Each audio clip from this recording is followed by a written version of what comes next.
Hello my dear student, आप सभी पढ़ रहे थे मध्यकालीन इतिहास और जिस पे आप लोग को पहला लेक्चर मिल चुका है जो सिंध पर अरबों का आक्रमण था। आज आप लोग देखेंगे भारत में तुर्कों का आक्रमण। तो चलिए शुरू करते हैं। भारत में तुर्कों का आक्रमण। तो भारत में जो तुर्कों का जो आक्रमण हुआ है यह दो चरणों में हुआ है। पहला चरण जो है वो महमूद गजनवी का है और दूसरा चरण जो है वो मोहम्मद गोरी का है। यानी दो फेस है, एक महमूद गजनवी का और एक मोहम्मद गोरी का। तो चलिए देखते हैं सबसे पहले महमूद गजनवी के बारे में। तो महमूद गजनवी जो था वह यामनी वंश से संबंधित था। ठीक है, यानी महमूद गजनवी का जो वंश था वह कौन सा वंश था? यामनी वंश था, जिसको गजनी वंश के नाम से जाना जाता है। गजनी वंश या यामनी वंश का संस्थापक जो था वो अलप्तगीन था।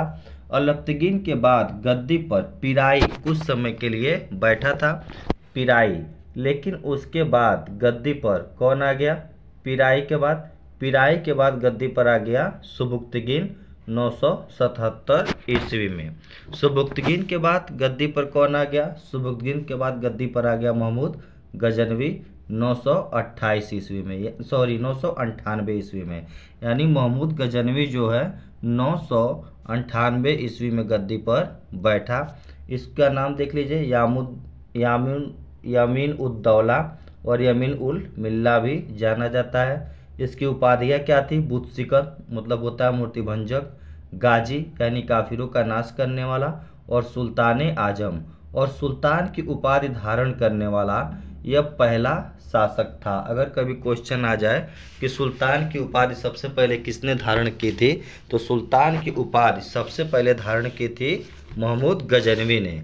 जब कभी क्वेश्चन ये पूछे कि दिल्ली सल्तनत में किसने सुल्तान की उपाधि धारण की, तब बताएंगे इल्तुतमिश, टिक करेंगे।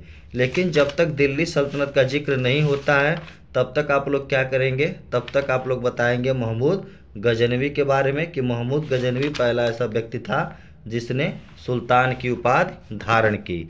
ठीक है, इसके अलावा जो ये आप लोग देख रहे थे यहाँ पर यमीन उद दौला और यमीन उल मिल्ला, ये भी महमूद गजनवी की क्या थी?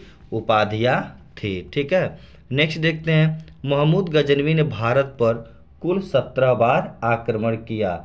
महमूद गजनवी का क्या उद्देश्य था भारत पर आक्रमण करने का? तो महमूद गजनवी का एक ही मकसद था जो इतिहासकारों ने बताया, हिंद की दौलत। यानी उसका मकसद था भारत की दौलत को लूटना। ठीक है, भारत की दौलत को लूटना उसका मकसद था। एक इतिहासकार है हैवेल ने तो यहाँ तक कह दिया था कि अगर महमूद गजनवी को बगदाद में भी पैसा मिलता तो उसको भी वह लूट लेता। यानी कुल उसका मकसद क्या था? धन दौलत को लूटना। और कितनी बार आक्रमण किया महमूद गजनवी ने? तो महमूद गजनवी ने 17 बार आक्रमण किया। महमूद गजनवी का जो पहला अटैक जो था वह 1001 ईस्वी में शाही राजा जयपाल के विरुद्ध था। ठीक है, कुछ महत्वपूर्ण इंपॉर्टेंट जो होते हैं इसके आक्रमण वो देख लेते हैं। 1004 ईस्वी में मुल्तान में आक्रमण किया। वहाँ शिया करमाथियों का शासन था और वहाँ का शासक अब्दुल फतह दाऊद था। 1008 से 9 ईस्वी में वो पंजाब पर अटैक किया और पंजाब के शासक आनंद पाल को छाछ के युद्ध में हरा दिया था। देखिए ये क्वेश्चन कितना इंपॉर्टेंट है, बढ़ते कंपटीशन के दौर में ये बहुत ज़्यादा इंपॉर्टेंट है कि छाछ का युद्ध किनके किनके बीच हुआ था। फिर 1018 ईस्वी में महमूद गजनवी पहली बार गंगा घाटी में प्रवेश किया और बुलंदशहर, मथुरा, वृंदावन, कन्नौज पर भी महमूद गजनवी ने हमला किया था। मतलब महमूद गजनवी सोचिए मथुरा और वृंदावन तक आ गया था। महमूद गजनवी का जो सबसे चर्चित आक्रमण है वो है 1025 ईस्वी में गुजरात के सोमनाथ मंदिर पर। जिस समय महमूद गजनवी ने सोमनाथ पर अटैक किया था उस समय उसका समकालीन राजा कौन था? भीम प्रथम। ठीक है, ये सबसे चर्चित आक्रमण है। फिर 1027 ईस्वी में जो अटैक किया महमूद गजनवी ने, ये इसका अंतिम आक्रमण था जो सिंध के जाटों को दंड देने के लिए किया था। ठीक है, यानी महमूद गजनवी का अंतिम आक्रमण कब था? 1027 ईस्वी में सिंध के जाटों के खिलाफ। 1030 ईस्वी में इसकी क्या हो गई? मृत्यु हो गई। आगे देखते हैं महमूद गजनवी के दरबारी विद्वान कौन कौन थे। तो महमूद गजनवी के दरबारी विद्वान था उतबी। देखिए लंबा नाम है तो लंबा नाम याद करने की आवश्यकता नहीं है, आप सिर्फ उतबी भी याद कर सकते हैं, लेकिन इसका पूरा नाम है अबू नस्त उतबी। इसके पुस्तक का नाम है तारीख़ यामिनी। फिर देखिए अबुल फजल बैहाकी, ये इंपॉर्टेंट है, इनकी पुस्तक का नाम है तारीख़ सुबुक्तगीन। और इनको अबुल फजल बैहाकी को पूर्व का पेप्स भी कहा जाता है। और किसने कहा है पूर्व का पेप्स? तो पूर्व का पेप्स कहा है लेनपुल ने। फिरदौसी देख लीजिए, फिरदौसी की पुस्तक का नाम है शाहनामा। फिर अलबरूनी मोस्ट इम्पॉर्टेंट है, इनकी पुस्तक का नाम है किताबुल हिंद। अलबरूनी पहला मुसलमान था जिसने संस्कृत सीखा और गीता और पुराणों का अध्ययन किया। तो ये कहानी किसकी थी? ये कहानी थी महमूद गजनवी की। अब आते हैं गौरवंश यानी कि संसबानी वंश के बारे में। तो जिस तरह से गजनी वंश को यामनी वंश के नाम से जाना जाता है, उसी तरीके से गौर वंश को संसबानी वंश के नाम से जाना जाता है। ये क्वेश्चन भी कई बार आ चुका है, खास करके वनडे एग्जाम में, कि किस वंश को संसबानी वंश के नाम से जाना जाता है, तो वो है आपका गौर वंश। तो इसी गौर वंश का राजा था कौन? मुइजुद्दीन मोहम्मद गोरी। ठीक है, इसका अन्य नाम क्या था? शिहाबुद्दीन। और इसका अन्य एक नाम मोहम्मद बिन शाम। तो उसके सिक्कों पर मोहम्मद बिन शाम उत्कीर्ण या अंकित हुआ मिलता है। अब मोहम्मद गोरी के आक्रमण देख लेते हैं भारत पर। तो मोहम्मद गोरी का जो आक्रमण था 1175 ईस्वी में मुल्तान पर आक्रमण किया। ठीक है, 1175 ईस्वी मुल्तान पर आक्रमण किया।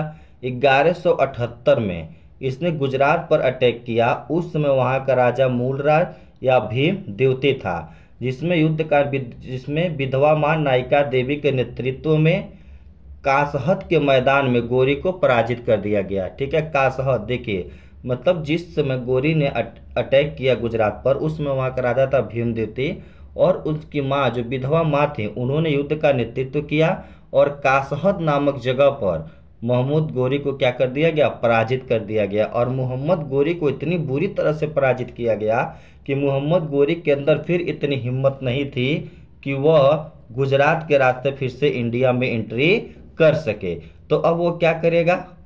अब वो अपना रास्ता बदल लेगा और इस रास्ते पंजाब होते हुए भारत पर अटैक करेगा। तो भारत पर अटैक फिर करेगा कब? 1179 पंजाब में, और उस समय वहाँ का राजा था खुसरो शाह। अब जब पंजाब में ये आ जाएगा अटैक करके, तो फिर इधर दिल्ली से इसकी सीमा टकराने लगेगी और अजमेर से। और उस समय वहाँ का राजा कौन था? उस समय वहाँ का राजा था पृथ्वीराज चौहान तृतीय, जिसको राय पिथौरा के नाम से भी जाना जाता है। तो ये भी क्वेश्चन एग्जाम में आ चुका है कि पृथ्वीराज चौहान तृतीय का अन्य नाम क्या था? तो राय पिथौरा।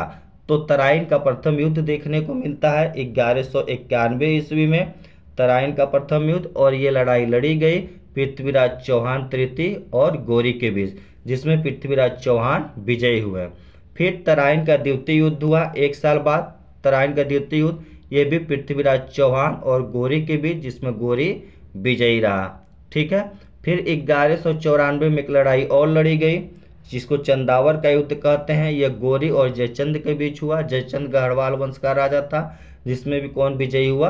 गोरी विजयी हुआ। ठीक है, तराइन के प्रथम युद्ध में पृथ्वीराज चौहान के सेनापति गोविंद राय ने भाग लिया था। या पृथ्वीराज चौहान का जो सेनापति था वह गोविंद राय था। 1206 ईस्वी में इसने लास्ट आक्रमण किया, मोहम्मद गोरी ने खोखरों के विरुद्ध किया था। और 1206 ईस्वी में ही दम्यक नामक स्थान पर इसकी क्या हो गई? मृत्यु मिल गई। देखिए मोहम्मद गोरी के मृत्यु को लेके पृथ्वीराज चंद्रबरदाई की जो पुस्तक है पृथ्वीराज रासो, उसमें मोहम्मद गोरी की मृत्यु के बारे में कुछ और जानकारी मिलती है, और कुछ किताबों में उनकी मृत्यु के बारे में कुछ और जानकारी मिलती है। तो इस हिसाब से देखा जाए तो 1206 में इनकी मृत्यु हो गई। और पृथ्वीराज रासो के अनुसार देखा जाए तो पृथ्वीराज चौहान ने शब्द वेदी बाढ़ चला के मोहम्मद गोरी की क्या कर दी थी? हत्या कर दी थी। ठीक है, कुछ भी हो, पृथ्वीराज चौहान बहुत ताकतवर थे। ठीक है, अब आगे और देख लेते हैं। जब ये मर गया मोहम्मद गोरी, तो इसके 3 गुलाम थे जो बहुत ही ज़्यादा फेमस थे। इन गुलाम कौन कौन थे इनके बारे में देख लीजिए आप लोग। 3 गुलाम थे, कुआचा और याल्दोज, और इनको अलग अलग क्षेत्र दे दिया था ये शासन करने के लिए। लाहौर का जो क्षेत्र मिला था वह ऐबक को मिला था, और यही आगे चल के दिल्ली सल्तनत में गुलाम वंश की स्थापना करेगा। मोहम्मद गोरी की सांस्कृतिक उपलब्धियां देख लीजिए। फखरुद्दीन राजी एवं नजामी उर्जी इसके दरबार में रहते थे। गोरी ने हिंदू देवी लक्ष्मी एवं नंदी की आकृति युक्त सिक्के भी चलवाए थे। तो एग्जाम के पॉइंट ऑफ व्यू से यह क्वेश्चन बहुत ही ज़्यादा इंपॉर्टेंट है, ठीक है, कि मोहम्मद गोरी ने कौन के सिक्कों पर किसका अंकन मिलता है, तो देवी लक्ष्मी जी का और नंदी जी का अंकन मिलता है। अब जब ये मर गया तो आगे चल के दिल्ली सल्तनत की शुरुआत होती है 1206 से, और दिल्ली सल्तनत में कुल 5 वंशों ने शासन किया। गुलाम वंश, खिलजी वंश, तुगलक वंश, सैयद वंश और लोधी वंश। और इसी गुलाम वंश का राजा कौन होगा? सबसे पहले कुतुबुद्दीन ऐबक, जो मोहम्मद गोरी का गुलाम था। इन पांचों वंशों में जो सबसे छोटा शासनकाल है वो है खिलजियों का, और जो सबसे लंबा शासनकाल है वह तुगलकों का। तो अगला जो लेक्चर आप लोगों को मिलेगा वह दिल्ली सल्तनत से ही संबंधित मिलेगा, और दिल्ली सल्तनत में जो सबसे पहला जो लेक्चर होगा वह होगा आपका गुलाम वंश का। धन्यवाद। आप लोग डिस्क्रिप्शन बॉक्स में दिए गए टेलीग्राम लिंक से जुड़ जाइएगा, ताकि आपको समय समय से PDF और इस पर आधारित क्विज मिलते रहें।